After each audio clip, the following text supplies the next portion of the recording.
साथियों, 4 जून को बड़ा मंगल के दिन फिर एक बार और 4 तारीख को दोपहर को आप देख लेना, ये राहुल बाबा के लोग प्रेस कॉन्फ्रेंस करेंगे कि ये ईवीएम के कारण हम हारे। यहां पे क्लीन स्वीप होने जा रही है इंडिया गठबंधन की।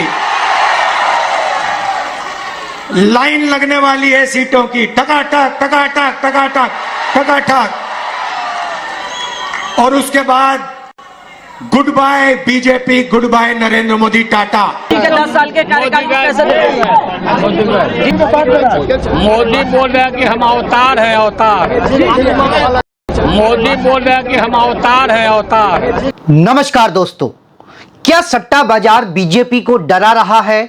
हालांकि पूरा देश एग्जिट पोल का इंतजार कर रहा है, लेकिन चुनाव आचार संहिता के मुताबिक 7वें चरण का चुनाव हो जाने तक एग्जिट पोल नहीं किया जा सकता।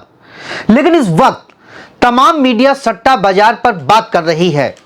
सत्ताधारी भारतीय जनता पार्टी जहां तीसरी बार सरकार बनाने का दावा कर रही है, वहीं कांग्रेस के नेतृत्व वाले इंडिया गठबंधन को पूरा भरोसा है कि वह भाजपा को सत्ता से बेदखल कर देगा।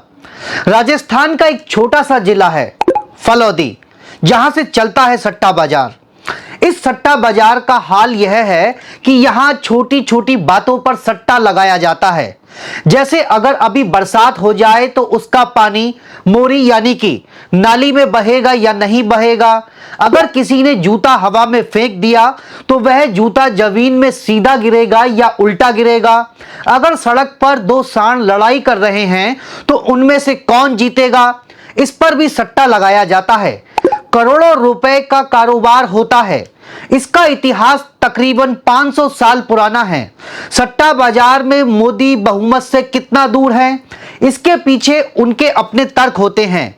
किसी भी स्थिति पर प्रेडिक्शन के लिए वे तमाम न्यूज़पेपर और मीडिया रिपोर्ट्स को पढ़ते हैं, पार्टी के नेताओं की रैलियों पर बारीक नजर रखते हैं, लोगों के साथ इसकी चर्चा करते हैं। पार्टी की स्थिति क्या है या नेटवर्क के दूसरे सटोरिये किस पर दाव लगा रहे हैं, इन सब पर विचार करने के बाद सामूहिक विचार तैयार करते हैं, जिसके आधार पर रुझान तय किए जाते हैं। किसी भी चुनाव के नतीजे के बारे में जीत हार के दावे इसी आधार पर तय किए जाते हैं। एक बात और जान लीजिए कि कहीं भी ऑफिशियल सट्टा मार्केट नहीं है और सट्टा मार्केट अंतिम सत्य भी नहीं है। देश के 11 सट्टा बाजार में क्या स्थिति है, यह हम आपको बताने की कोशिश करते हैं। जो कि आप अपनी स्क्रीन पर देख रहे हैं, यह अंतिम फैसला नहीं है, लेकिन सट्टा बाजार की भविष्यवाणी है। फलौदी सट्टा बाजार में भाजपा को 209 और एनडीए को 253 और कांग्रेस को 117 और इंडिया गठबंधन को 246 सीटें मिलती दिखाई दे रही हैं। वहीं पालनपुर सट्टा बाजार की अगर हम बात करें तो 216 भाजपा को और 247 एनडीए को सीट मिलती बताई जा रही हैं, जबकि कांग्रेस को 112 और इंडिया गठबंधन को 225 सीटें मिलती बताई जा रही हैं। करनाल सट्टा बाजार की अगर हम बात करें तो भाजपा को 235 और एनडीए को 263, यहीं कांग्रेस को 108 और इंडिया गठबंधन को 231 सीटें मिलती बताई जा रही हैं। बोरी सट्टा बाजार की अगर हम बात करें तो भाजपा को 227 और एनडीए गठबंधन को 255, वहीं कांग्रेस को 115 और इंडिया गठबंधन को 212 सीट मिलती बताई जा रही हैं।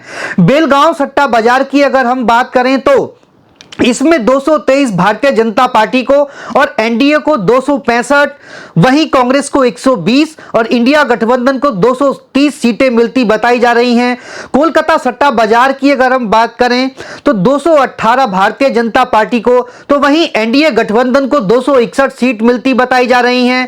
कांग्रेस को 128 तो इंडिया गठबंधन को 228 सीटें मिलती बताई जा रही हैं। विजयवाड़ा सट्टा बाजार की अगर हम बात करें तो 224 भारतीय भारतीय जनता पार्टी को सीट मिलती बताई जा रही हैं। वहीं एनडीए को 251 सीटें मिलती बताई जा रही हैं। कांग्रेस को 121 सीटें, तो वहीं इंडिया गठबंधन को 237 सीटें मिलती बताई जा रही हैं। इंदौर सर्राफ की अगर हम बात करें तो 260 सीटें भारतीय जनता पार्टी को मिलती बताई जा रही है, तो वहीं एनडीए गठबंधन को 283 सीटें, तो 94 सीटें कांग्रेस को, तो वहीं इंडिया गठबंधन को 180 सीटें मिलती बताई जा रही हैं। अहमदाबाद चोखा बाजार की अगर हम बात करें तो 241 भारतीय जनता पार्टी को, 270 एनडीए गठबंधन को, तो वहीं कांग्रेस को 104 और इंडिया गठबंधन को 193 सीटें मिलती बताई जा रही हैं। सूरत मगोबी की अगर बात करें तो 247 भारतीय जनता पार्टी को, तो वहीं एनडीए को 282 सीटें मिलती बताई जा रही हैं, तो वहीं कांग्रेस को 96 सीटें, तो इंडिया गठबंधन को 186 सीटें।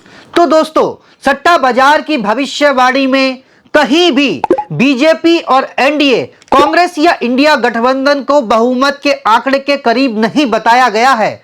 सट्टा बाजार के विस्फोटक दावे के बाद 4 जून को क्या होगा?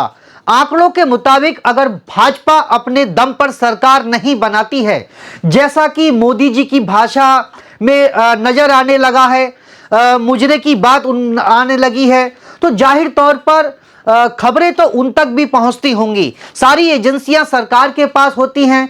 अगर एनडीए गठबंधन की सरकार बनती है तो क्या 2019 की तरह 56 इंच सीने वाली सरकार होगी? क्योंकि मोदी जी को नए साथी जोड़ने भी पड़ सकते हैं, उनकी बात भी सुननी पड़ सकती है। अगर ऐसे फिगर आते हैं तो बीजेपी के अंदर से मोदी जी के अंडर लीडरशिप के विरोध की आवाज भी उठ सकती है, क्योंकि पार्टी अध्यक्ष पहले ही कह चुके हैं कि उन्हें संघ की जरूरत नहीं है। बीजेपी अब बड़ी हो चुकी है, जाहिर सी बात है संघ भी ऐसे में चुप नहीं बैठेगा। यह बात तब हो सकती है जब ऐसे फिगर आते हैं। मोदी जी के प्रति सवाल तो उठेंगे ही और लाजमी है कि उन्हें जवाब भी देना होगा। तो दोस्तों, इस पर आप हमें अपनी राय जरूर दीजिएगा। फिलहाल इस वीडियो में इतना ही। खबरों को शेयर करना ना भूलें और चैनल को सब्सक्राइब। फिलहाल मुझे इस वीडियो में यहीं इजाजत दीजिएगा। नमस्कार, जय हिंद, जय भारत।